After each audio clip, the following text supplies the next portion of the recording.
बिस्मिल्लाहिर्रहमानिर्रहीम। अस्सलाम वालेकुम जनाब। स्टोरी मैंने एक ही शेयर करनी है और स्टोरी यही है कि क्या मुल्क में मार्शल लॉ लग रहा है। इसकी वजह क्या है?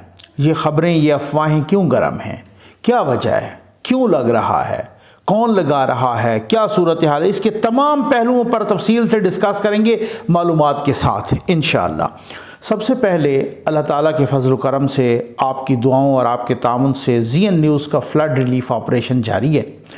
सर्दियां आ गई हैं जनाब, सर्दियां शुरू हो चुकी हैं और हमें गर्म बिस्तर, कंबल, रज़ाइयाँ वग़ैरह, गर्म कपड़े, ये सब कुछ देना है उन इलाक़ों में और अभी तक बहुत कुछ बाकी है। ये नंबर डिस्प्ले हो रहा है, इस पर रब्ता कीजिए और इस कार खैर में हिस्सा डालिए और तरीक़ाकार मालूम कीजिए। लेकिन इस मार्शल लॉ पर आने से पहले नो डाउट बहुत बड़ी स्टोरी है, एक बम्बास्टिक स्टोरी है। इस पर आने से पहले मैं आपको एक वीडियो सुनाना चाहता हूँ, दिखाना चाहता हूँ। ये ज़रा सुनिए, फिर उसके बाद आप जहाँ जहाँ भी हैं, मैं तो हैरान हूँ। अब ये चले सुन लीजिए ना। जी अस्सलाम वालेकुम। मैं खुर्रम महबूब मजाल, जनरल सेक्रेटरी तहसील मरीज के PTI लेबर विंग। मैं इस टाइम उम्रे दी शहादत वास्ते आया वहाँ सऊदी अरब। मैं इंशाल्लाह एक दो दिनों की फ्लाइट से वापस आ रहा। इलेक्शन कमिश्नर को मैं एक मैसेज देना चाहना, इलेक्शन कमिश्नर पाकिस्तान छड़ के चल जाए, दुनिया के जितने भी होएगा मैं बताते खुद तेनों भी मारांगा, तेरी फैमिली ने भी मारांगा। ये सुन लिया आपने? ये है वो यूथिया जो इलेक्शन कमीशन ऑफ पाकिस्तान को धमकी दे रहा है कि आप जिधर भी चले जाओ, मैं आपको भी मारूंगा, आपकी फैमिली को भी मारूंगा। अब हुकूमत पाकिस्तान ने, मैं देख रहा था को कह रही थी हुकूमत पाकिस्तान ने को गौर शुरू कर दिया है इस पर कि जी इसके ख़िलाफ़ कार्रवाई की जाए। ये ख़बरों में चल रहा था, अभी गौर शुरू किया है। ठीक, ये ज़रा एक दफ़ा फिर सुनिए। मैं इस पर मुख्तसर तबसरा दे के, ये मामूली बात नहीं है, मैं मुख्तसर इस पर तबसरा करके फिर मैं मार्शल लॉ वाली बात पे आता हूँ। ये मैंने आपको सुनाया है ना, ये आप ज़रा देख भी लें, खुद से देख लें।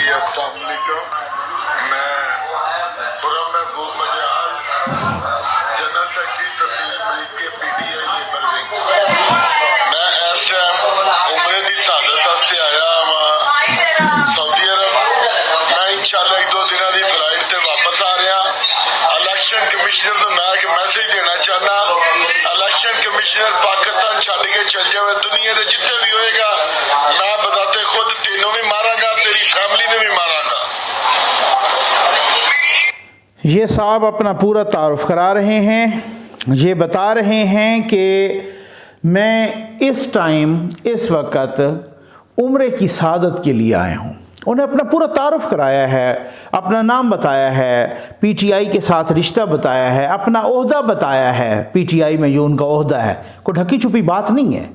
और साथ ये भी कह रहे हैं कि मैं उम्रे की शहादत के लिए आया हूँ।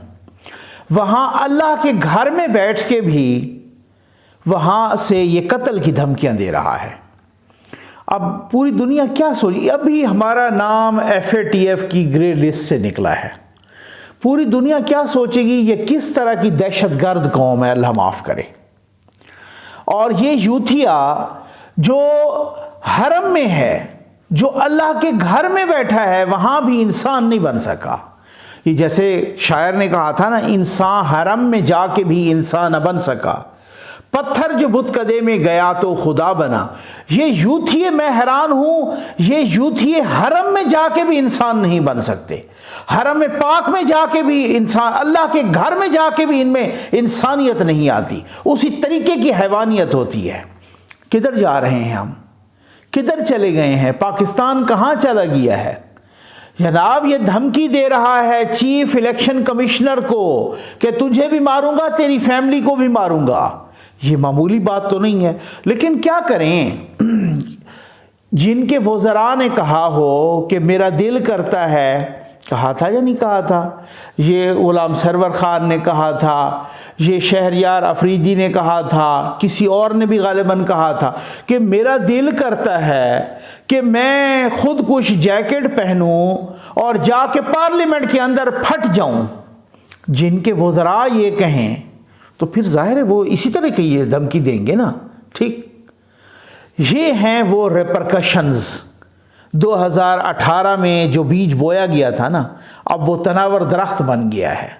ये वो रिपरकशंस हैं। कोई पाकिस्तान का पासपोर्ट फाड़ रहा है, कोई पासपोर्ट को आग लगा रहा है, कोई पाकिस्तान के झंडे को आग लगा रहा है, जो मस्जिद नबवी का कोई तौहीन कर रहा है, कोई मस्जिद नबवी में हरम पाक में बैठ के उम्रे की सादत हासिल करने के लिए जा रहा हूँ, अब ऐसे गैर इंसानी फेल की धमकी दे रहा है, तुझे सादत मिलेगी, तुझ पे अल्लाह की लानत बरसेगी। ये हैं हम बतौर कौम कहाँ चले गए हैं।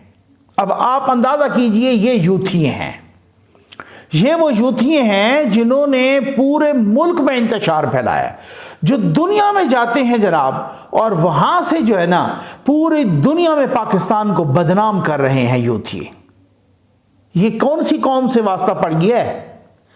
आ जाए जनाब, मार्शल की बात करते हैं। क्यों बातें हो रही हैं मार्शल की। अभी थोड़ी देर पहले मैं हामिद मीर साहब का खिताब सुन रहा था आसमा जहांगीर कॉन्फ्रेंस में, और वो कह रहे थे कि जो लोग ये समझते हैं ना, ये हामिद मीर साहब के अल्फाज हैं, आप सुन लीजिए, कि मार्शल नहीं लग सकता और ये है वो है इस तरीके से। तो उनकी इतला के लिए अर्ज़ है कि अभी 24 घंटे पहले भी मैंने मार्शल लगने की बात सुनी है।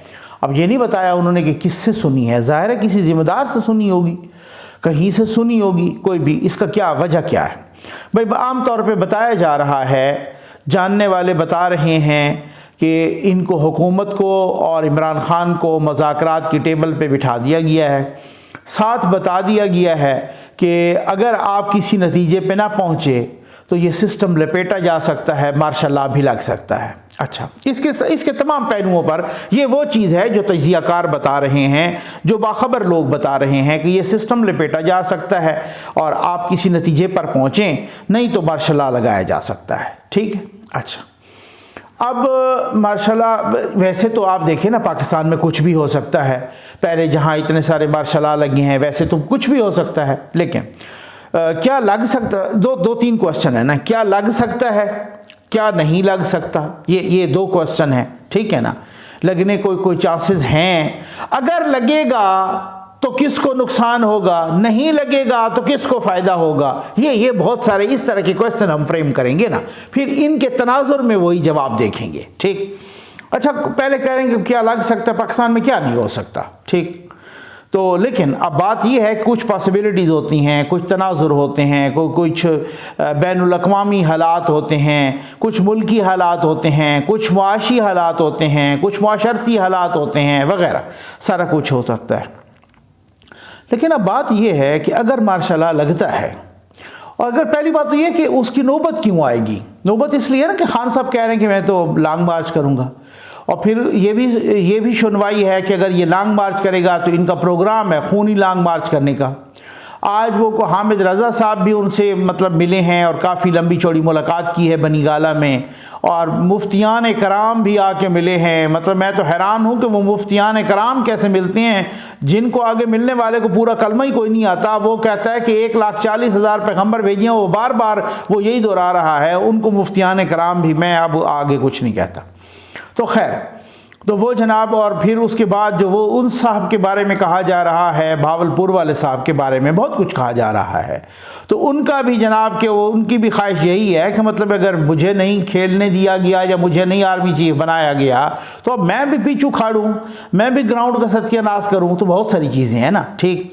और ये खूनी लॉन्ग मार्च अल्लाह माफ़ करे, इसलिए कि कोशिश पूरी की जा रही है कि भले बंदे ना निकलें तब भी जो है ना कोई इज्जत है ना, 5,000 बंदे भी निकाल के उसमें कोई गड़बड़ तो की जा सकती है ना। ठीक। अच्छा, इसी तरह कल परसों जो खान साहब जब नाअहल हुए तो फिर कोई नहीं निकला, तो इससे भी खान साहब को मायूसी तो हुई। अच्छा, अब वो मुज़ाकरात की टेबल पे तो बैठे हैं। तो भाई, अगर पहली बात तो ये है कि अगर मार्शल लगा तो जाहिर है फिर यही आर्मी चीफ लगाएंगे ना। ठीक है ना। ये ऐसा तो हो नहीं सकता कि भाई एक नया आर्मी चीफ आए और वो फौरी तौर पे मार्शल लगाए। भाई उसका दिमाग नहीं ख़राब हो गया कि अभी नया अभी वो अपॉइंट हो और दूसरे दिन वो मार्शल लगा दे। ठीक है ना, ऐसा तो नहीं होगा।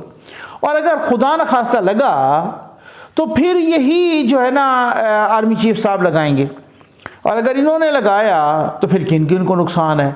फिर मेरा ख्याल है खान साहब को सबसे बड़ा नुकसान हो जाएगा ना, क्योंकि इन आर्मी चीफ को तो आपको पता है उन्होंने गद्दार कहा, यजीद कहा, जानवर कहा, मीर जाफ़र कहा, मीर सादिक कहा, पता नहीं क्या क्या कहा, ठीक है ना। उन्होंने सहाफ़ियों से गुफ्तगू में इसका शिकवा भी किया है कि मैंने इसके लिए क्या किया और इन्होंने मुझे गद्दार का ठप्पा लगा दिया। ठीक, यही लगाएंगे ना अगर लगा तो, और अगर फिर लगा तो फिर यही लगाएंगे, और अगर लगा तो फिर आर्मी चीफ उसमें आल इनाल होते हैं। उन्होंने अपने तरीके से पोस्टिंग ट्रांसफ़र करके जिनको रखना होगा, जिनको भगाना होगा, जिनको जो भी हो, तो फिर बिला शिरकत गैर इक़्तिदार होता है ना, उनसे पूछने वाला तो होता कोई नहीं है, कोई इस तरह का तो होता नहीं है सूरत हाल। ठीक, तो फिर किसको फ़ायदा होगा, किसको नुकसान होगा? जमहूरियत को तो नुकसान होगा। लेकिन फिर खान साहब की सियासत कहाँ जाएगी? अगर ये जब लगता होता है तो फिर 2 महीने के लिए नहीं लगता, फिर हमने माजी में देखा है फिर 10-10 साल के लिए, 8-8 साल के लिए, इस तरह से लगता है, फिर एक बहुत बड़े लंबा लग जाता है। ठीक, और फिर सारे के सारे सियासतदानों को भी नुकसान होगा, जमहूरी पार्टियों को भी नुकसान होगा, पूरे सिस्टम को भी नुकसान होगा, अदलिया को भी होगा, आइन को भी होगा, हर किसी को वो तो होगा। ठीक, डेफिनेटली।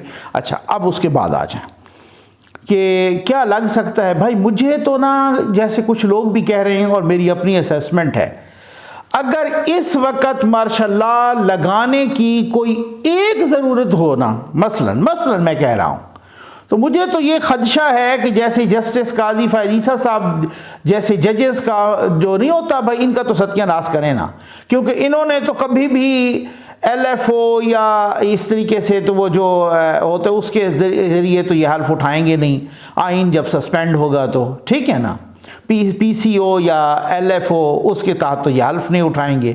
तो कहीं को ऐसा तो नहीं है कि कोई ऐसा प्लान बन रहा है, एक क्वेश्चन है ना भाई।